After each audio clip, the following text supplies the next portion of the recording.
Do we have What are we doing? No? You don't have to. Don't worry. We're missing one person. Yeah, where's Leighton? He's quite short, so he might be... Yeah, about that. So Leighton from Aurora 44 of Ashen, creator of Ashen, was going to join us for this panel, but unfortunately he's feeling really under the weather today, and he's sort of been bedridden all day, so he won't be able to join us for this panel, unfortunately. And we'll just get started. The panel will be quite free-form. We want to encourage a very casual conversation, really. We did one earlier, sort of to in place of Leighton's panel, actually.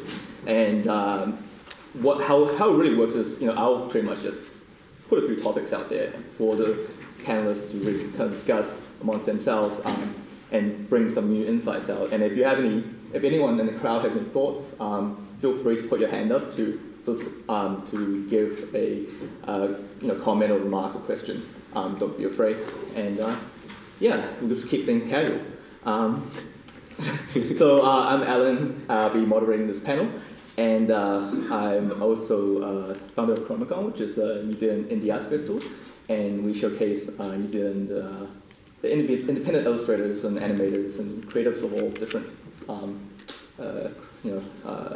creative disciplines. And we're really proud to have an awesome panel with us today. So first we have Peter from the Dinosaur Polo Club. You might have heard us talk earlier, discussing his the minimalist subway design game, Mini Metro. And we have Dean Hall. Of course, I think most of us would know, designer of the very influential DayZ and now founder of Rocketwerkz, currently working on Ion. And other games. Yeah, okay. Of course. We have Alexey from local Auckland-based developers, Frogshark, working on their local multiplayer brawler, Sortie. And lastly, we have Joe, founder of iMobi, currently developing the hardcore horror game, Phantasmal. So please give him a round of applause.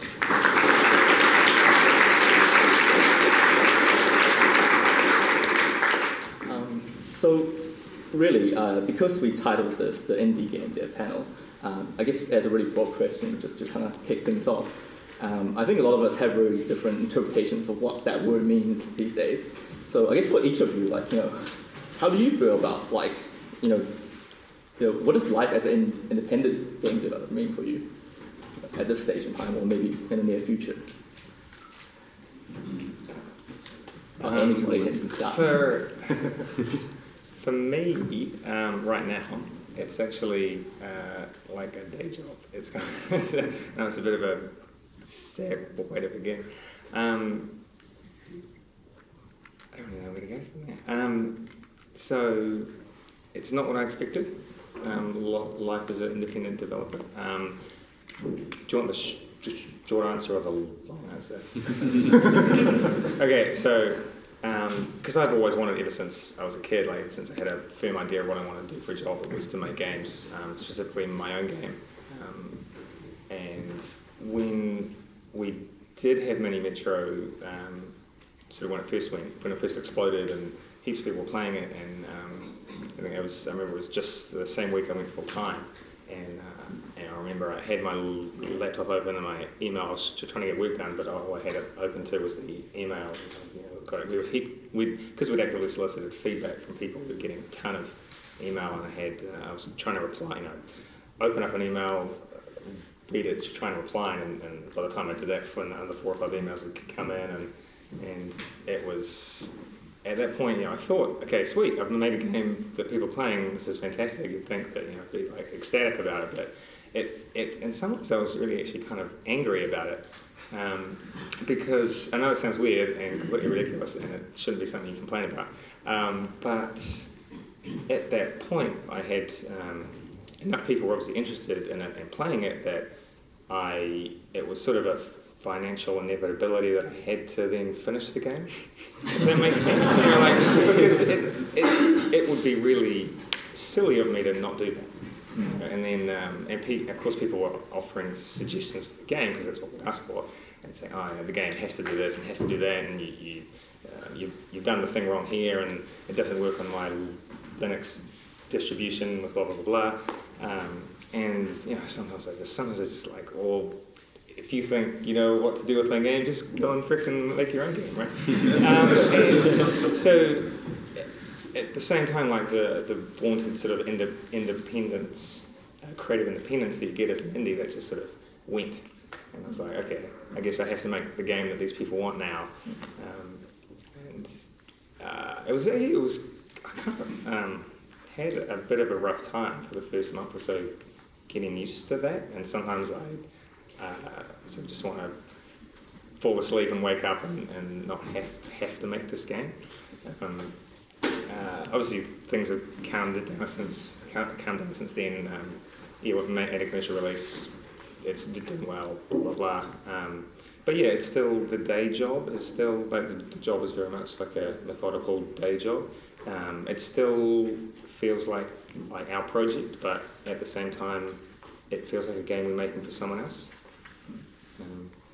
Is that? Yeah, pass it on before I just hold I guess for me, being indie, I guess it's like financial dependence is the first thing that kind of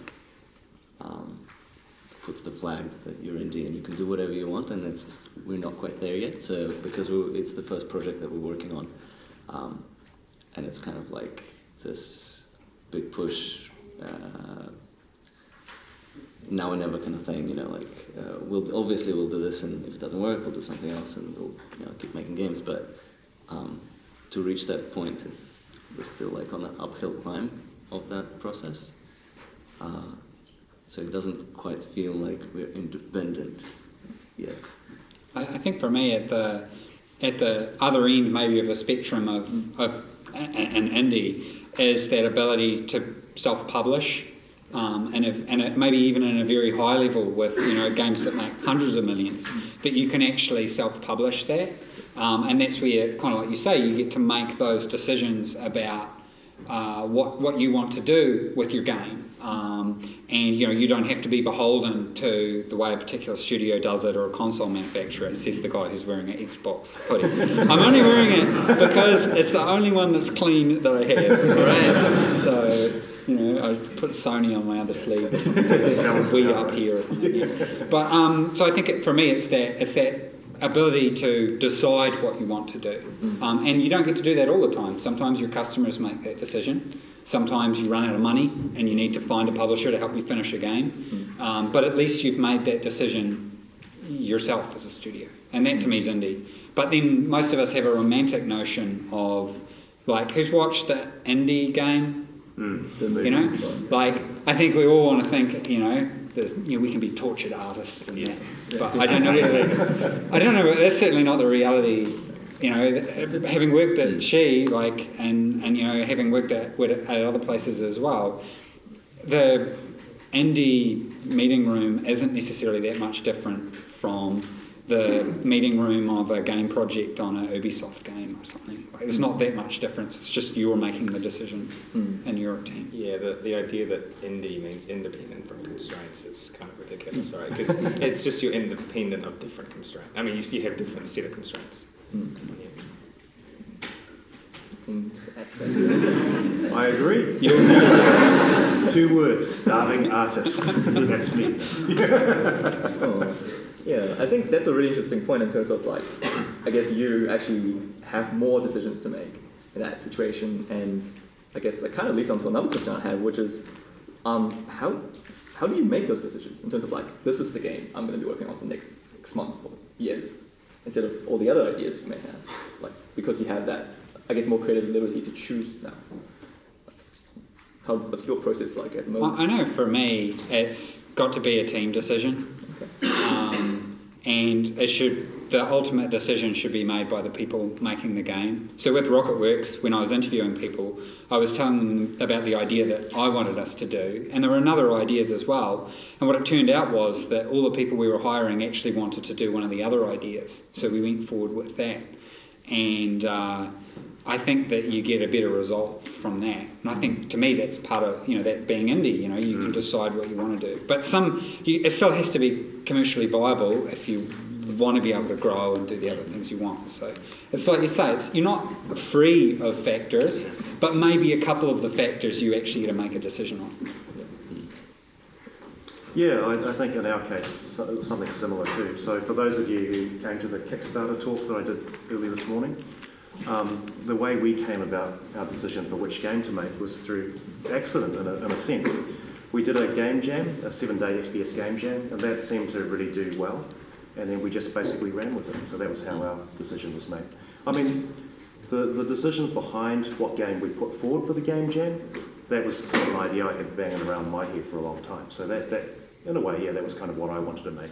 But the game jam itself was almost like a validation in a sense. Well, you can't go wrong with doing something you're passionate about. And I think that if you say we should do this game because that's what the market says, or we should make mobile games because they make a lot of money, or we should make a PC game because they make a lot of money, that's the wrong decision. Never be truly invested in it. Yeah, when we were deciding between which project to make, it was basically one day Danny there was over at our house and we decided let's just make a game together, Danny, myself and Hamish, and we wrote out on post-it notes all the little prototypes all of us collectively have worked on before, and all the games we've attempted to make but never really got anywhere, and we basically laid it out on the table and discussed each one and rearranged them by how long it's going to take or how hard it's going to be, and basically Sorry was back then a 2D top-down pixel art prototype with a rock, paper, scissors mechanic, and we were like, oh, we can make that in 3 months. And 2 years later, we're still working on that. That's typical software development, isn't it? Yeah, with Mini Metra, we had a very methodical way of coming up with the concept. I was sick of never having. I left She in August 2006 and hadn't really made a game. It was to the point where I probably couldn't call myself a game developer anymore. So I really wanted to finish something. So me and my brother, who were the developers, we worked out a list of all the skills we had and all the skills we didn't have, and basically, so with that, we worked out the constraints of the game we had to make. There was a fairly serious limitation of constraints because neither of us are artists. It's like, well, anything with serious art, no, that kind of thing. And there were only about a handful of concepts we came up with that fit all those constraints, and then just prototyped one, which was the first one, which then became Mini Metra. I think, I have a rule that I won't roll up a project unless I'm prepared to kill it. Or shelve it, and I'd say for every project we've put into production, we've probably killed 2 others, either during a pre-production or something like that.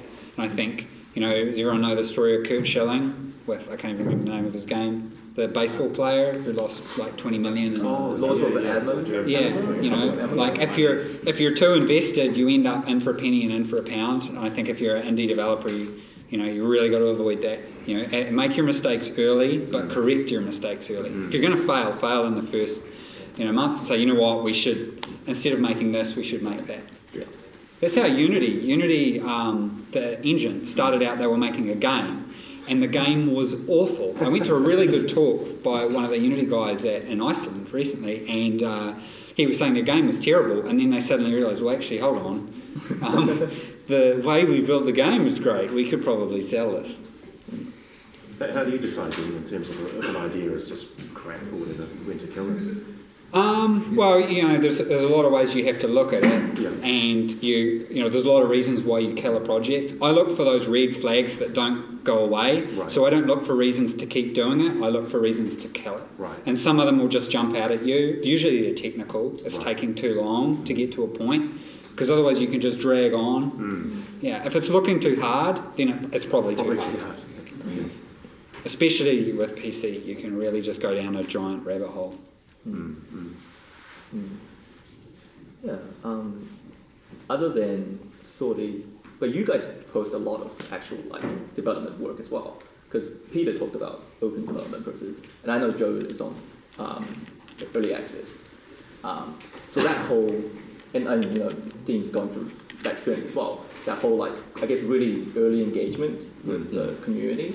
Like, after being through some of that experience, like, do you have a different view on it now, or is there anything? I do. I think I think it's awesome and it's sunshine and rainbows to a certain point, and then it's just hell on earth. And this is what Star Citizen's going through now, and it's going to get worse because suddenly, even if the vocal minority is tiny, it's deafening. And you just end up chasing your tail, and that's what Star Citizen's been doing with that. I can't remember, Derek Smart or whatever, and all that. You know, you just end up chasing your tail. Yeah. Just putting fires out with those trolls, basically, those minority. Well, they think they're doing the right thing, right? Like they have this. Just the game that you were building is not what they thought it could be. Yeah. And they're. It's like the people emailing you, right? Yeah, right. It's like Except there's 100,000 which I imagine with DayZ. I don't want to imagine, but Yeah. like they're doing what they think is right to get the game back on track, right? Like they're just making sure that you're making the right game. And so everyone's acting in their best interests.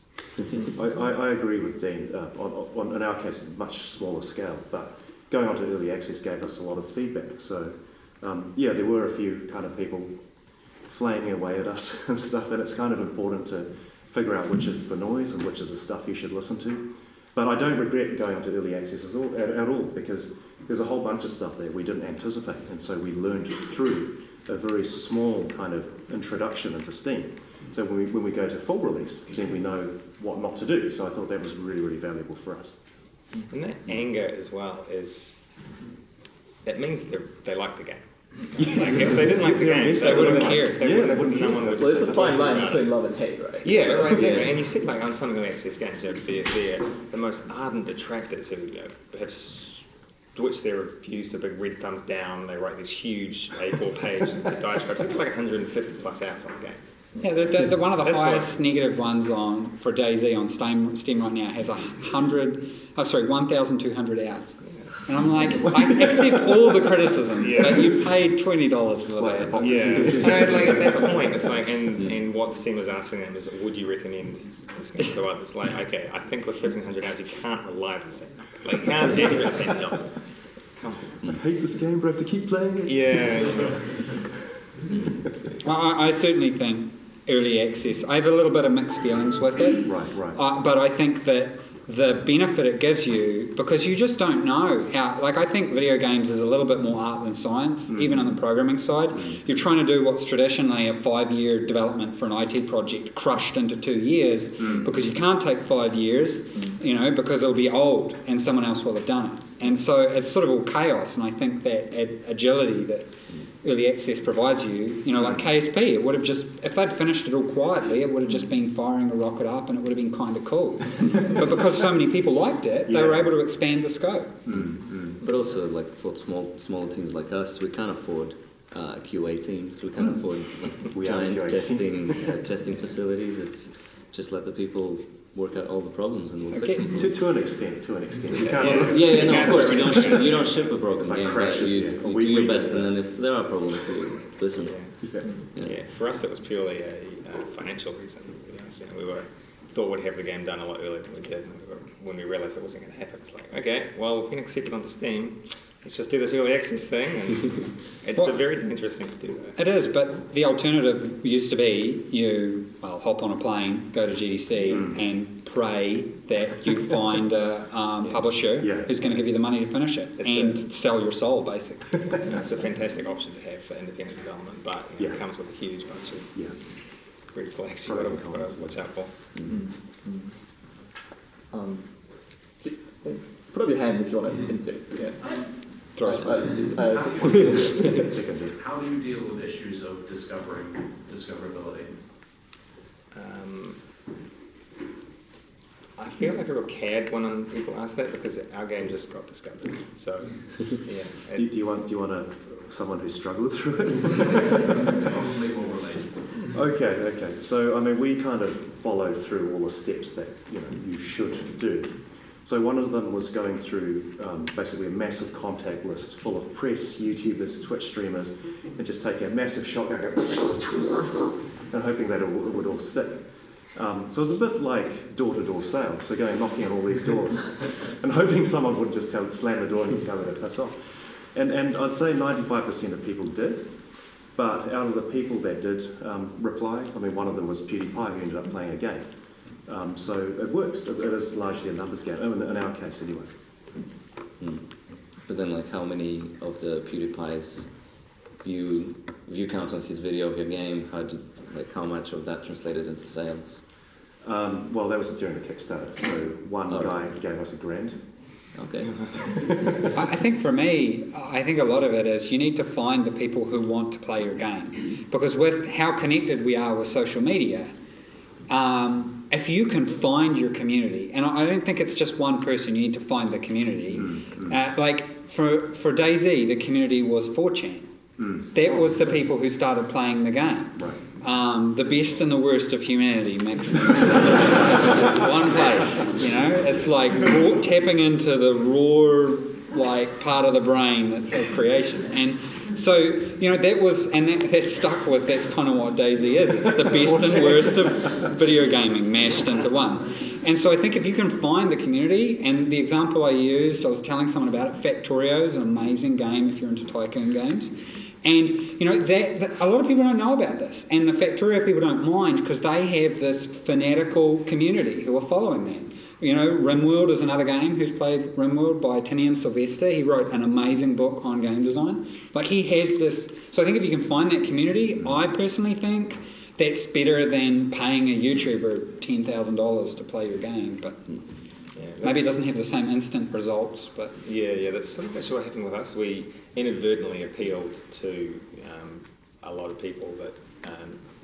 So anyone into... There's a huge community about people who are interested in subway maps and that kind of thing. And all this stuff. I know it sounds ridiculous, but I can kind of get what they're on about. And this game comes along where you can build a subway map, and they all, you know... You can it's called a dad game. Isn't that what Zero Punctuation, I think, when he was doing a review of DayZ, called them the dad games. Right. Dad games. And so it ticked a lot of boxes for a lot of people, but we didn't intentionally do that. It was all just the way the game happened. Yeah, and a lot of the time, like, you're developing a game and that community will sort of pick it up and you just have to let it go and let the game just slot into that and not force it. Yeah, and I think that happened with us quite a lot because people were more enthusiastic about the game than we were. So, I know, it sounds weird. It sounds kind of weird, but then maybe that's what I was saying earlier, how we sort of are now thinking of making a game for someone else. Because I'm not, you know, we made the game to fit these certain constraints, and we came up with this concept that kind of worked, that we thought worked and was quite fun. We could see it, you know, turning into a game, but it wasn't like, okay, we're going to make a game about, you know, about subways because we love subways. It wasn't that at all. So sometimes I feel like a bit of a fraud when I'm talking about it. Well, there's nothing wrong of like making a product for a specific audience. That's what all industries do. Yeah. Exactly.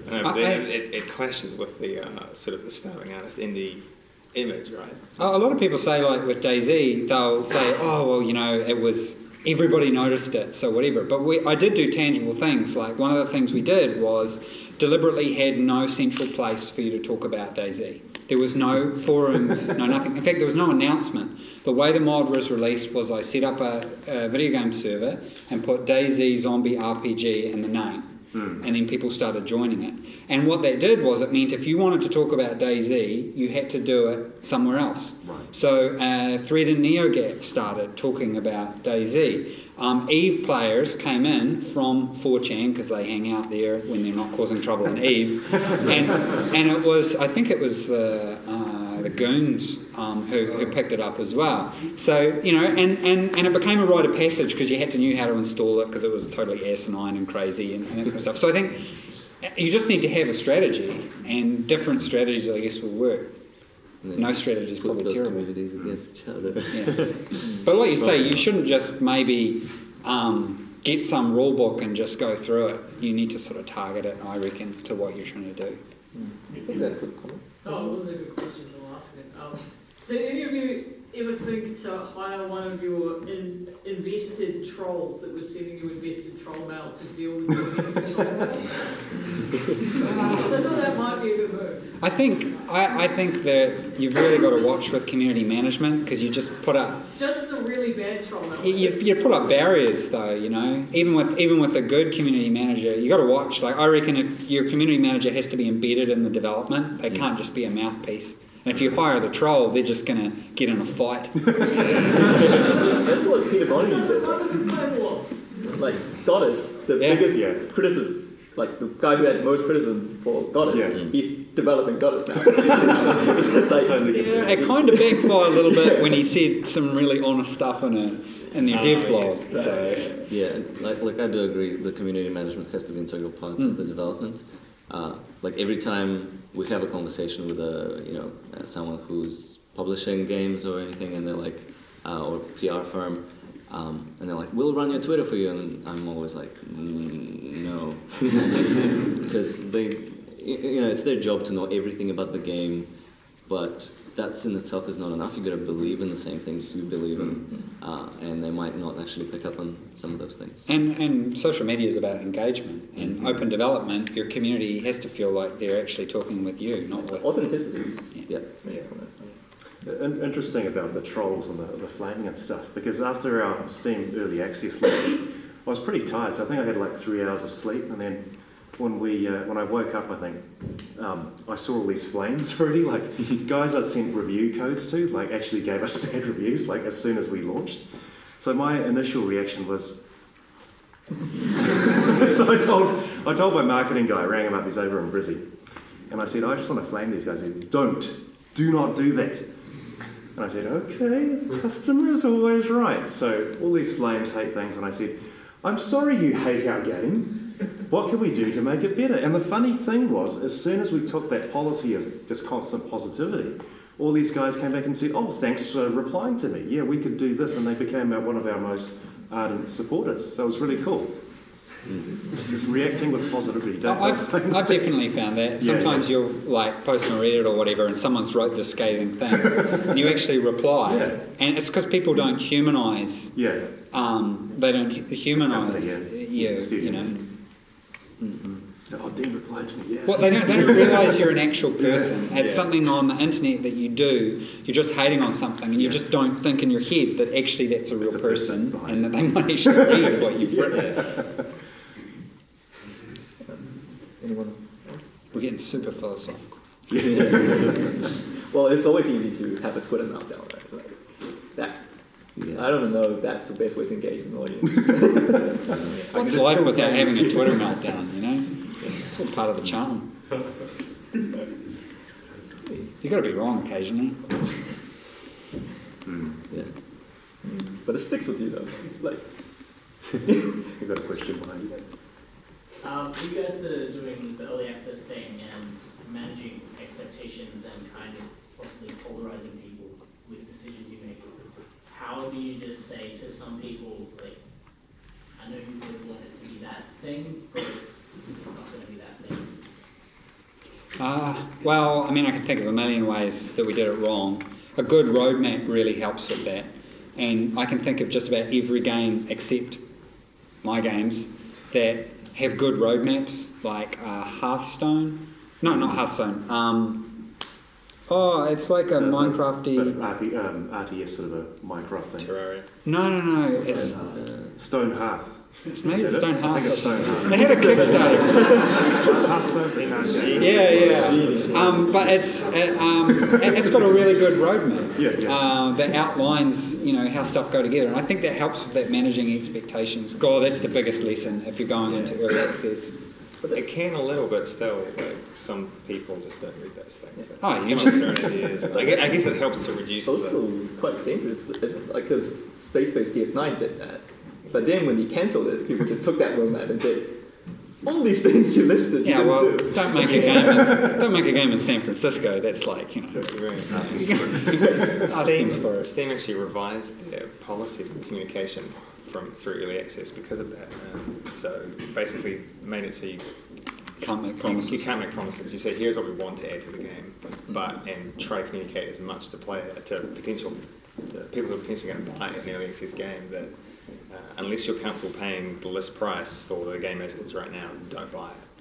Still doesn't mean people do, and they still get angry. If something like that I think one way you can manage it is after playing Besieged. I don't know if anyone's played that. Super polished. I think that helps with managing expectations because that's a beta, that's not an alpha.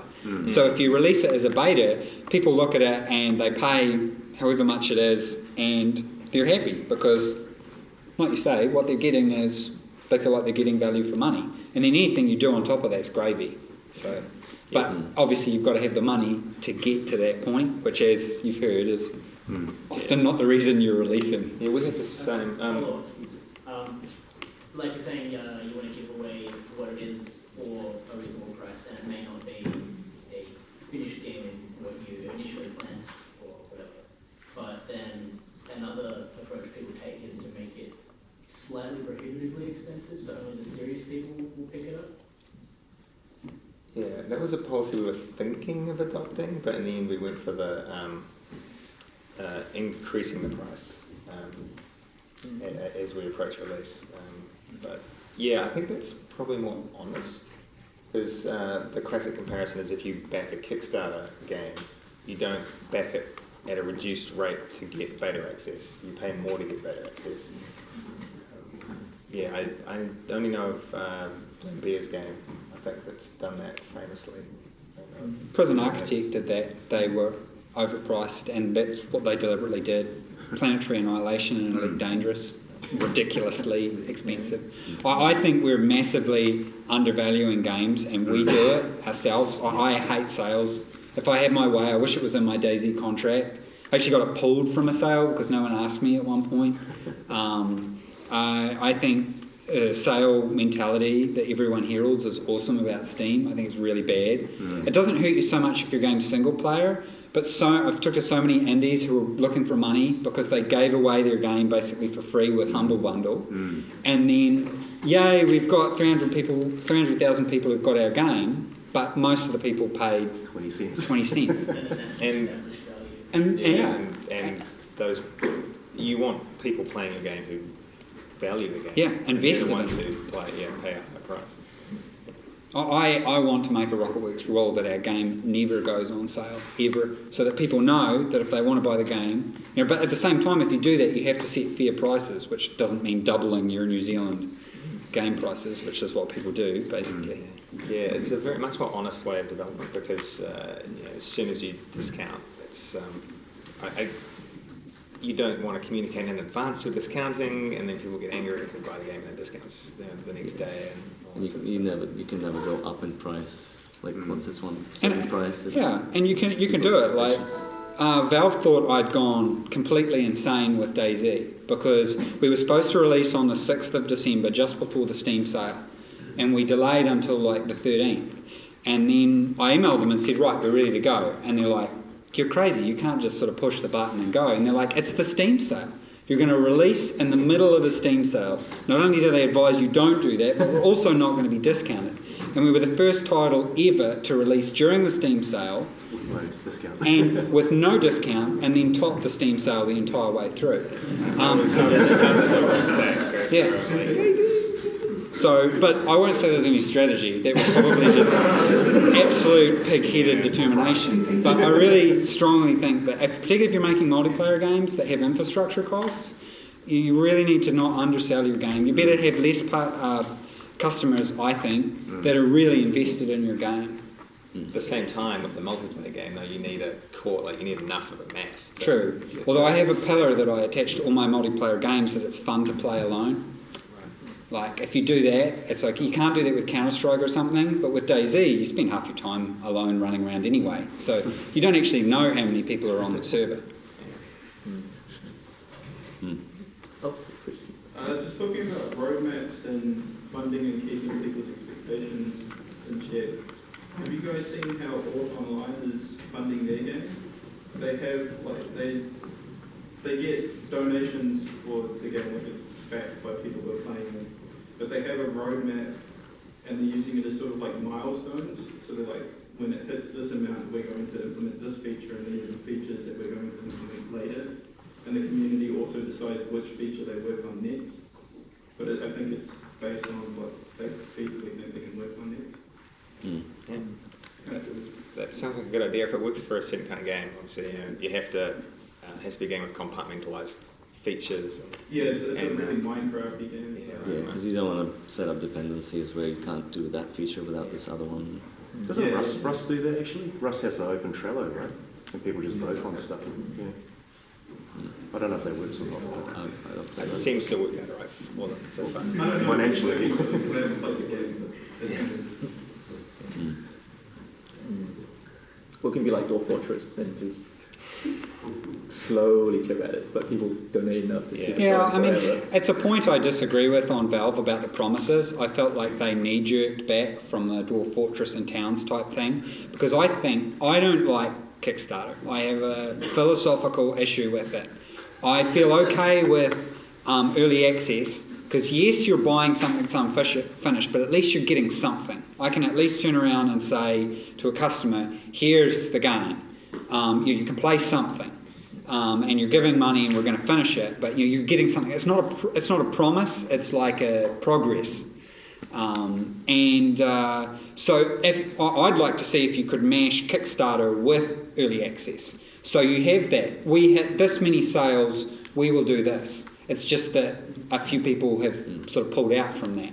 Yeah, I feel like that's what this Orc thing is. Yeah. Because they had a base game that's like, we're going to make a Minecraft game, that's what we've got so far, but we have all these other ideas. I feel like it's like Kickstarter and like early access.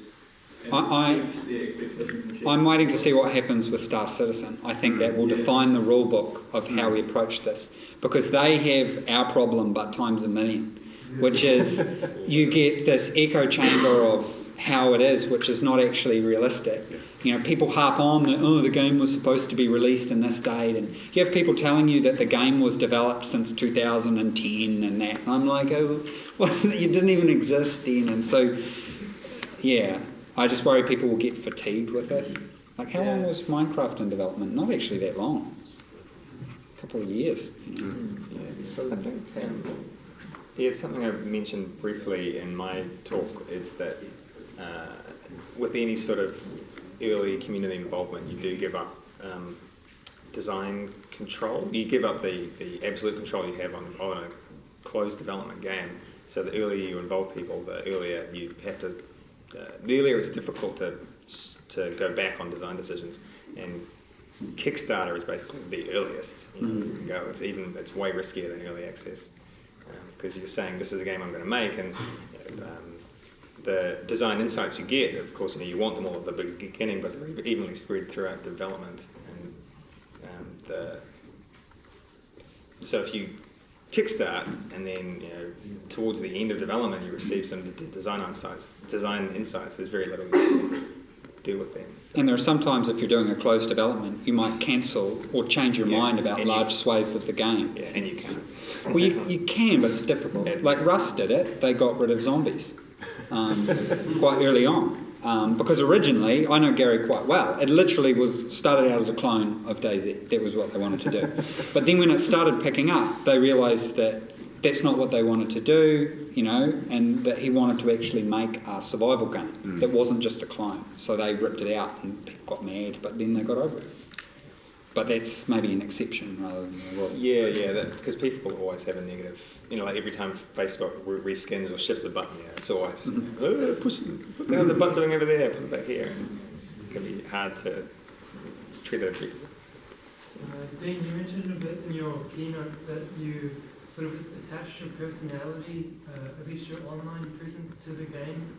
Do you think that's something all indies should do, or? I think it's a personal choice. I mean, it's a live by the sword, die by the sword. You can't do that and then start raging when someone sends you a death threat or something like that.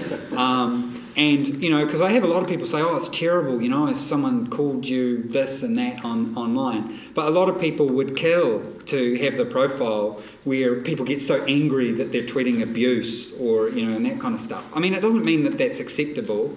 But, yeah, I think that if you're wanting to sell your IP, it really helps. So like I say, I sold the IP, and then the people who bought it were like, oh shit, we need to buy you as well. So that really helps. And I think it helps if you've got a project, if you can have a front for that and that the customers can engage with, but I don't think it's a universal thing. You have to want to do that.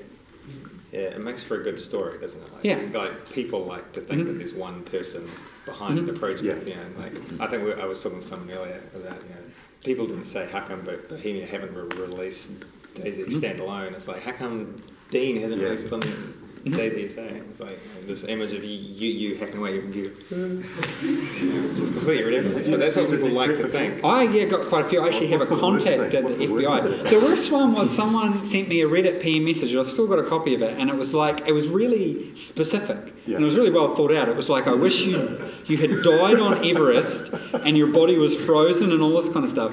And he had his real name, like, with his Reddit and that. And we found out he was subscribed to, like, NASCAR and stuff. So we're like, But yeah, I don't think you can court it and then moan about it. Like, you're going to get some crap for it, and I think you've got to look on the positives of it. Like, I have sort of 2 rules of social media. One, don't take anything personally, and the second rule is realise you're going to take it personally.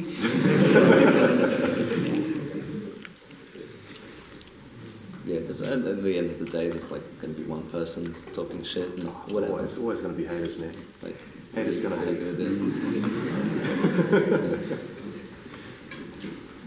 We've still got 10 minutes, so any more questions? We'll take some audience questions. Have any of you ever got feedback that sort of made you like deviate way too far from what you wanted to do when you first started in the game in the first place, and you didn't like screw it up afterwards? Yep. I know for me, I started chasing concurrence. So it's human nature.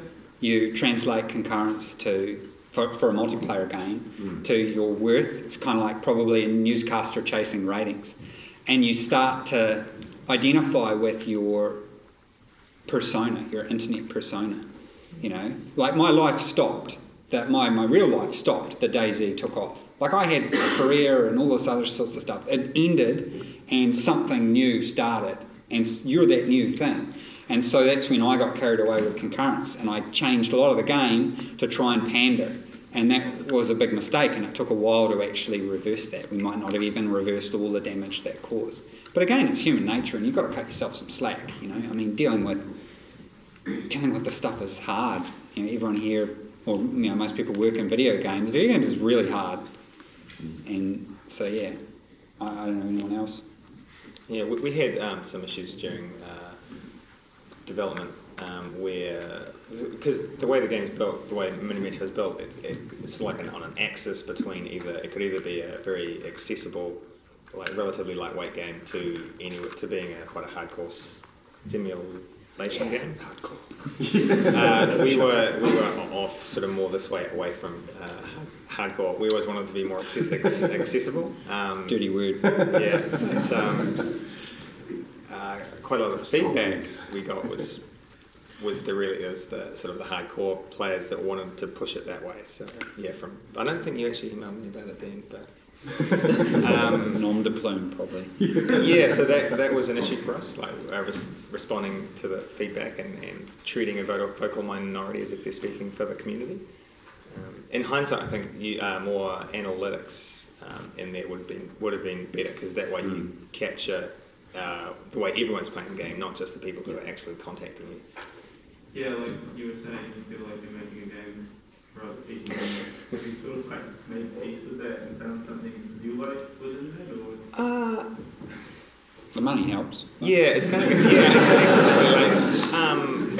I hate saying once you get to a certain age, because I don't feel old at all, but sometimes I do in games. You know, your income expectation increases quite a lot, and you, like I said, it became a financial inevitability for us to work on that we would make the game, and yeah, like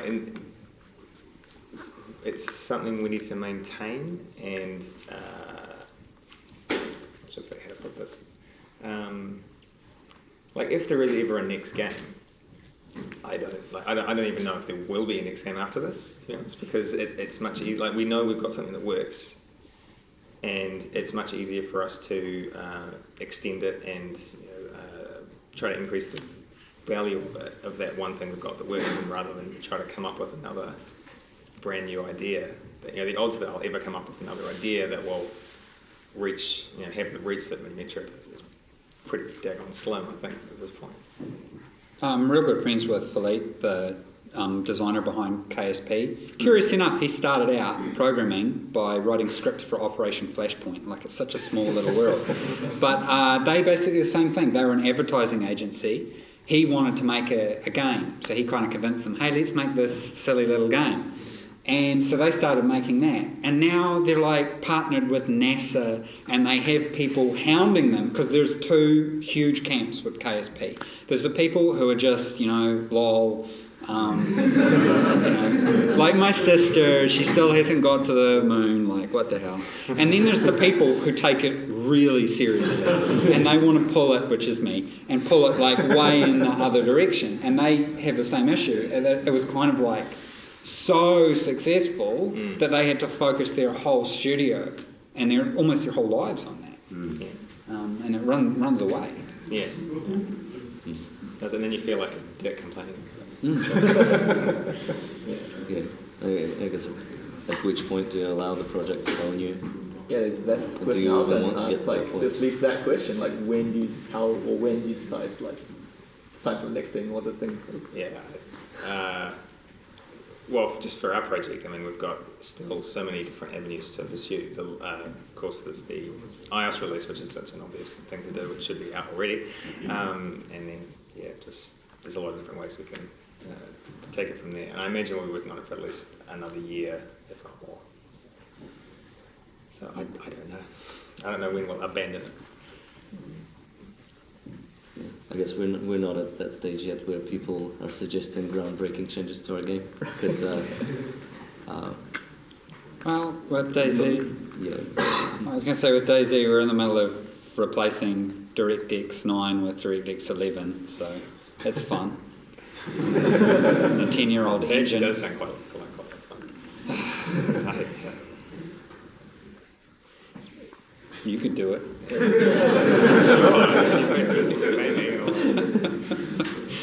Can I give a cut? Sure. What's the biggest thing each of you would do differently, like for this project or another one? I wouldn't, if we could afford to, I wouldn't want to go into completely open development as early as we did. Yeah. Can I pass or come back?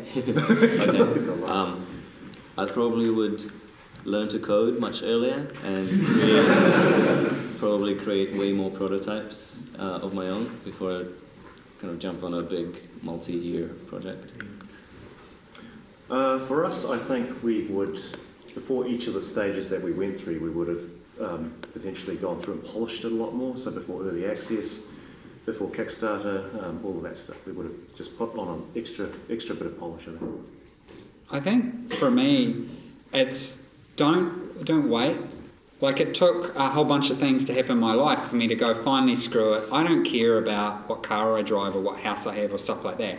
I just love video games. I love playing them with my friends, and that's just what I want to do. And I didn't care, about any of the other stuff. And I think when I reached that point, all of a sudden, just everything just sort of lined up. I could have made DayZ 5 years ago with the technology that I'd made for linking Armour with the database and that kind of stuff, maybe even 10 years ago. And so I think if you're, if someone else is out there and they feel like they've got that idea, take that risk early. Take it before you've got kids. Take it before, all those, your income expectations become higher and that kind of stuff. And if you fail, well, you just do it again. Try again. And I just wish I had waited. Yeah. Yeah, there's nothing wrong with moving back with your parents. If you need to do that.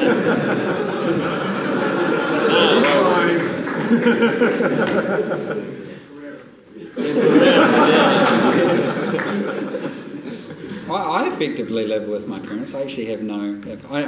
Rather than buying a house or even buying a car, I buy video games.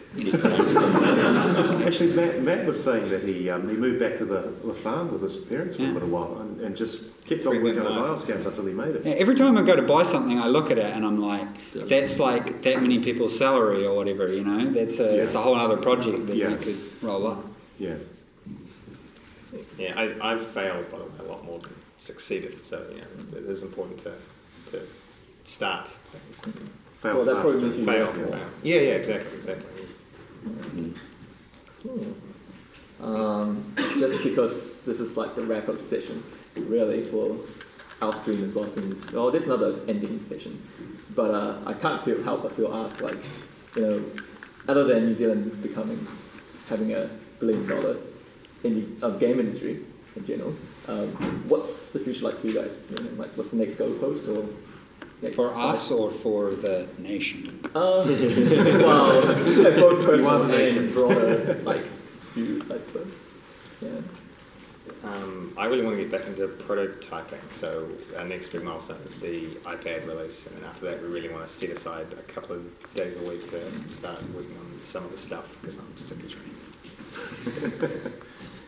With me, I want to phase out the international projects we're doing. So the majority of our development's done in London at the moment with a 7-person team in Dunedin, and transition to the Dunedin studio to roughly 40 or 50 people with a Queenstown studio as well as have a very strong internship program where we basically, and graduate program, where we grab all the interns and graduates, lock them in a room, tell them we're coming back at the end of the day and they're going to pitch us their game. So that's what I want to do. But what I think that the $1 billion industry side of it will actually come from the people who have the ideas, and they need the money. It's like with bringing film into New Zealand. You have to give money to New Line or all the big people of that. We should be trying to fund the people who have interesting ideas and give them ways of doing it. Because I'm quite good friends with Notch. He was just some guy who had an idea and he sold it for $2 billion cash. There wasn't real, there wasn't pretend money. That was actual physical cash. He is the largest taxpayer in Sweden, and Sweden ain't exactly a poor country, right? And he altered the GDP of the country. And you don't give New Line money to make that happen. You give the people who just have a crazy idea. I agree. Yeah.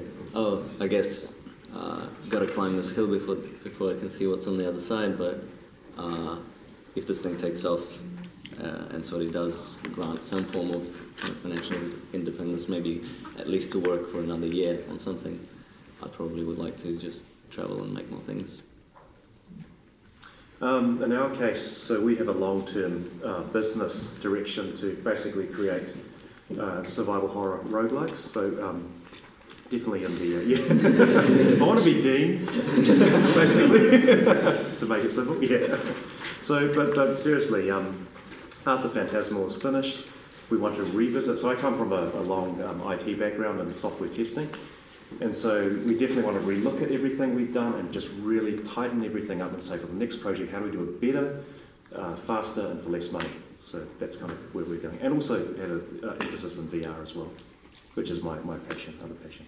Yeah, we might get into that too. Sweet. With you. Awesome. Our time's up, but thank you so much for joining us, and